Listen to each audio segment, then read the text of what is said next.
Hey everybody, Kim here with Little Biz Resources, and today we're going to do an overview of Printful for those of you who want to do your own brand. Now, as part of our print on demand series, you do not have to do Printful. If you want to just create the designs and load them up to other marketplaces, you can. Now, Printful is for those of you who want to create your own brand, right? And I want to show you some of these so you have a good understanding of it before we get to the automation. So first of all, this is Printful, and you can sign up through the link in the description. So here is Printful. When you're on Printful, you can see there are products. And we've got men's clothing, women's clothing, kids and youth clothing, hats, accessories, home and living. And then I haven't really played with collections and brands, even though you can go through, obviously, if you want to go with a specific brand of product, you can look at those. And then collections, they have, different collections in here. So my screen is set to shipping for the US. So if you're like, oh, hey, there's a product missing from there, that's probably why. So first of all, I want to show you an important element that I kind of, implemented recently in my calculations, is that both in men's and women's, when you go into, we'll use t-shirts as an example, you're going to see that both categories in both men's and women's have unisex in there. Now, unisex obviously means it could be for men or women, right? So you see unisex. So these are listed in both the men's and the women's category. And really, you only need one file, right? Because it's the same product, you only need one file for it. So that's something to keep in mind, and something that we're going to keep in mind when we do our automation. So let's go ahead and go into one of these so I can show you a little bit more. Now, once you've created a shop, it'll look a little bit different, but you'll be able to still maneuver around in it. Okay. So here you can see that they have, obviously this is the title, and then you have different colors. You can do black or you can do white here. So when you are doing your designs, you got to keep that in mind, but we'll be loading these up individually, and you'll have an opportunity to say, hey, it doesn't really work on that one. I'm not going to create that product. And then here you can see the sizes, and you can see right here, extra large is out of stock. And if you are integrated, and this is why we do recommend you integrate with something, and you can integrate with multiple platforms. Let's see if we can pull those up for you real quick. They have, I think it's going to be under Connect Your Store. And so, yeah, so this is the integrations that they have available. And so you can see they have Shopify and Etsy, WooCommerce, Wix, Squarespace, Webflow. So if you have like a preference, or you already have something that you want to integrate with, you can. Now, something to pay attention to is that you saw that out of stock. You can see where it says displays out of stock notice. Yes. If it says no, then like right here, it says no, out of stock, no, right here. Then you may not, you're going to have to pay attention to that. Somebody may end up ordering a size or a product that's out of stock, and you're going to either have to, cancel the order, or you're going to have to, let them know there's a delay or whatever it is. So there's going to be a little bit more customer service, I think, with this out of stock notice, and more updating on your part.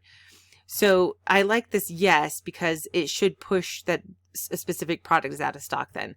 Now, I would recommend, obviously, Shopify is really easy to use. It's not my favorite e-commerce platform, but I don't know that I have a favorite anymore. So Shopify is pretty decent, but it's a little bit on the higher side for cost. Etsy, of course, you can get started for free. We've got a link to 40 free listings in the description.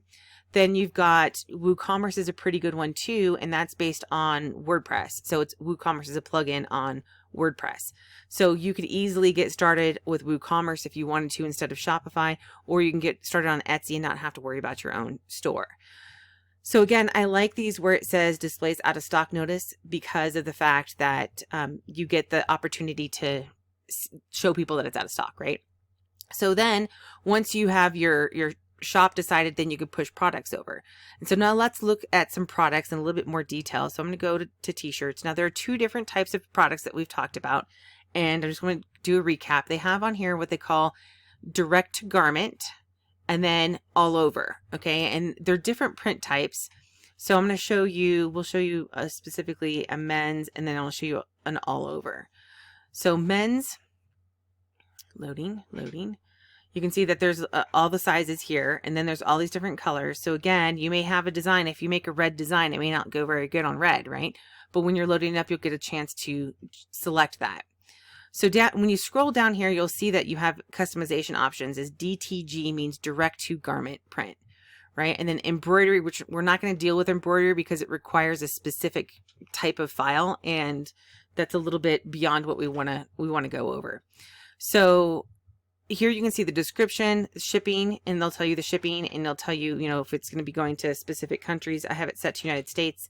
So 7 to 10 business days is the delivery time. That'll probably go up as it gets a little bit closer to the holidays.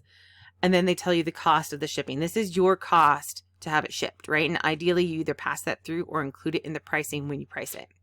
So then the next item is $1.50. I would just plan on pricing it as somebody's buying one item if you plan on doing free shipping, because then you don't have to worry about it. The other thing to keep in mind is that if you're selling on a platform like Etsy, Etsy takes a percentage of your shipping fees. So if you put it at $3.99, you're not getting $3.99.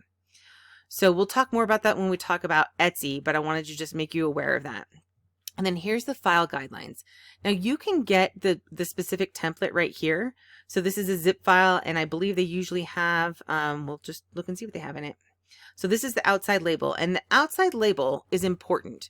And this is for those of you who are very interested. Obviously, you're going to be doing Printful because you want to make your own products, but you get to have your own brand, right? If you think about any brand that has their brand name on a product, that's what you get to do when there's outside label or inside label. Whenever they mention a label, that is your brand label. That's an opportunity for you to say, this is my brand. Maybe even put your website discreetly on there so that when they're out, when a customer buys it and they're out at the mall or whatever and they're walking around, people see it, they like it, they see that they see your brand on there, right? And possibly get the information for the website. So let's go ahead and open up the file here and see what they have in here. So they have, it's going to be a Photoshop file. And I believe you can open these in GIMP as well, but if not, that's okay, right? Because right here you get the size, and I've already talked about in other videos, so I'm not going to go over how to do that in this one. But right here, your file size for this is 3x3. Now I'm creating a master template of sizes, and you'll see that especially with adult prints, 12-inch by 16-inch for direct to garment is pretty common, but then you have sleeve prints of various sizes, and labels might change a little bit. And so I want you to know which files you need in order to do it, right? So we're going to do a master sheet of that, and we'll have that hopefully within the next few days. So then here are the additional must follow guidelines, right? So you got to submit files in PNG or JPEG format with at least 150 DPI. In all of my videos, I talk about that. You need to have a 150 DPI. Now you can go up to 300 for them. They don't care, but if you're going to use it for other things like Spoonflower or any of the marketplaces we're going to be talking about like Cafe Press and Zazzle, then a lot of those, if you put it in 300 DPI, it changes the size of the file because they only print in 150. So I recommend that you do the 150 if you plan on entering putting your artwork in other marketplaces. And then of course they have other details and stuff here. And I do recommend that you take a look at this is mostly all the direct to garment ones. And then of course we've got the all over print as well. Same thing. You've got same details. This one is just a print sublimation is what it's called. And you don't need to worry about how it's done. It's a really good quality. We've never had any problems for the quality from Printful. And this is why we recommend them, right? And let's see here. So file guidelines right here, they've got front and back panel and sleeves.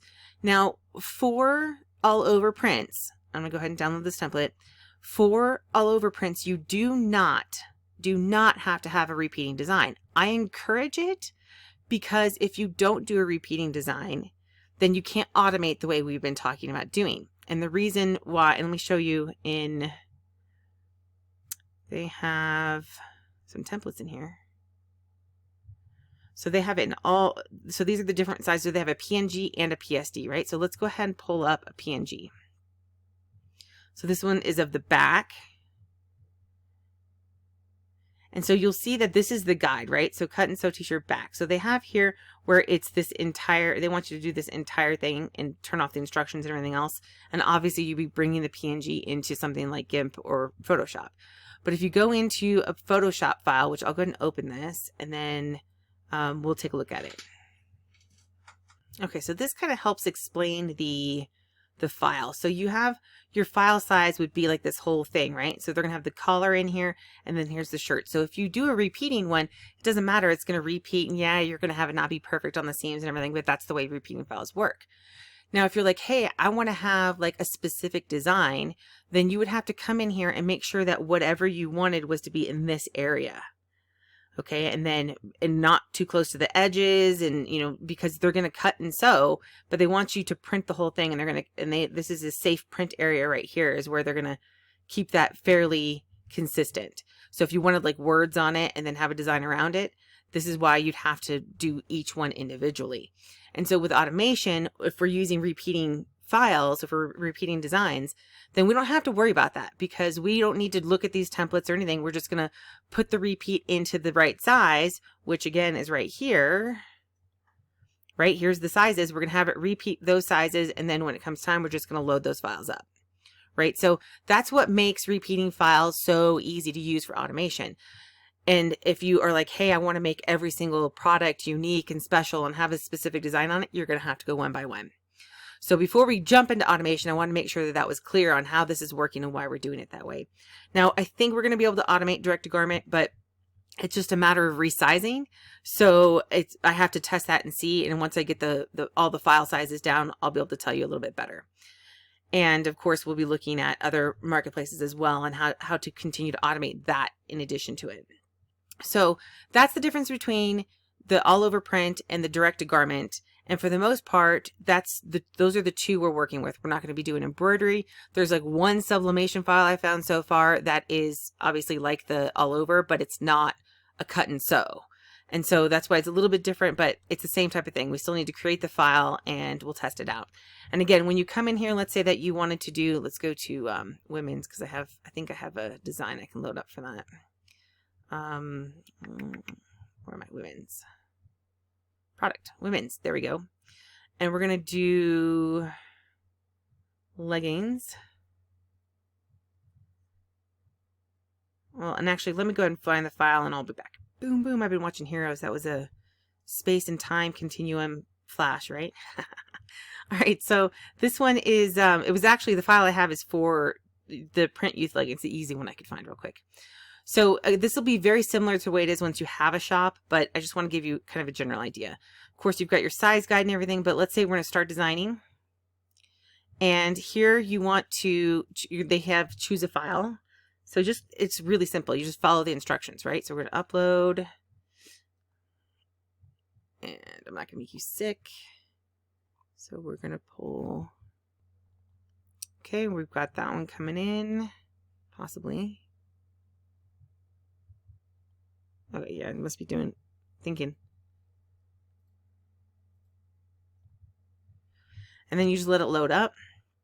And so then we're going to select place. We're going to select that file. So now once you're in your shop, it'll save that. So once you have the right dimensions, if the dimensions fit on another file, you can easily just grab it, right? So you only have to load that one size one time. So this one, and then you want to look at it, because if you don't look at it, you could be wrong. So here we are, we're looking at it. And we're like, hey, that's good. And this is what I mean. You can see here where the safe print area, if this was not a repeating design, I would have to make sure that the file, that the parts that I wanted to be printed correctly were in here. And then this is just solid color or whatever the outside repeat would be. And then you can look at the mock-up views as well. And then at some point, they do make you pick the stitch color. We'll say black because it's a dark design. And then you can look and see what you think about the mock-ups. Now, when you do unisex, right? When you do unisex and you're in your shop, you're going to get mock-ups for both men and women. So you do not need to worry about making both designs. You just make them one in the unisex. You can pick the men's or the women's, whichever one to put it in, and you just put the files in there. So that's something important to know, like I said, for automation. But again, once you get a file and you have, if you, let's say that this one's a 40 by 40. Let's say that you had 3 different designs that used 40 by 40. They don't. That's why we have to do automation. But if you had 3 of them, you could just go back in, select the 40 by 40 again, and then, keep going, have a second product with the exact same file, right? So what we're going to do with automation now is we're going to use Power Automate Desktop, the free version, and we're going to create these files, right? We're going to, especially with the automation for the repeating files. So if you have your repeating files, get them ready, because the next video that we do, which will be out tomorrow if you're seeing this the day we're releasing, is we're going to be doing automation. We're going to walk you through the automation process. So we're going to create each of these files and to be able to load up in here. But I want to make sure you had a really good grasp of what kind of files we're making and why we're making them that way before we got to that part. So for today, that's going to be it. Look for the automation video coming out. It should be out sometime on Saturday if you're watching this on Friday. And yeah, we'll go ahead and get to the next step. I'm getting excited. We're getting closer to being done and being ready to sell, which is, you know, the ideal part. So if you have questions, please feel free to hop into the Facebook group. You can post them here on the video, or you can come live on Thursdays and ask questions. And in the meantime, you know, just let me know if you do have questions. Like I said, in the Facebook group or on the video, and you can click the link in the description for whatever resource you need. And I thank you for watching.